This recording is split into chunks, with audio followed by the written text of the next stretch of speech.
Where does the name for the River Mersey, or the Avon Mersey in Welsh, come from?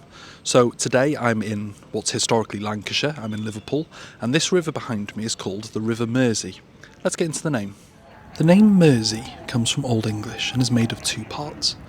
The first part, mares, is the genitive form of mare, which means a boundary or a border.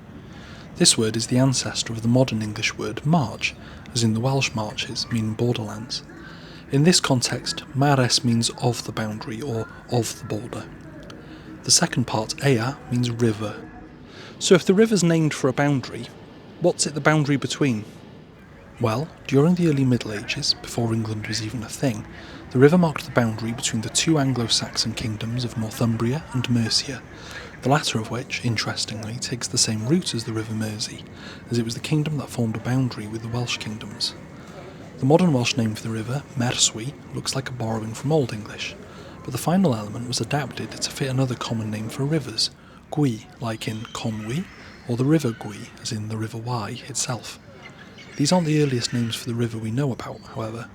According to Ptolemy, writing in the 2nd century in his book Geography, or Geographica Hyphagesis, literally the geographical guidance, the Latin name for the Mersey was Setea Aestuarium, which derives from the Sitanti tribe and means the creek of the Sitanti people.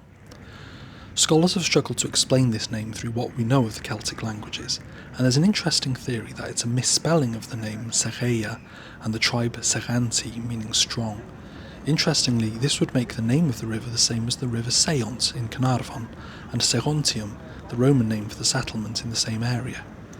Another scholar suggests the original names were instead Metea and the tribe Metanti, which would relate it to the Welsh word medi and means reaping or harvest, and possibly the name of an old river god. So the name literally means boundary river, border river. Anyway, diolch, thank you. Give us a like, give us a share and give us a subscribe, and if you want to support me on my quest to explain every place name in Wales, and a couple outside of it like today, you can on my Patreon, the link's in my bio. Diolch, have a good one.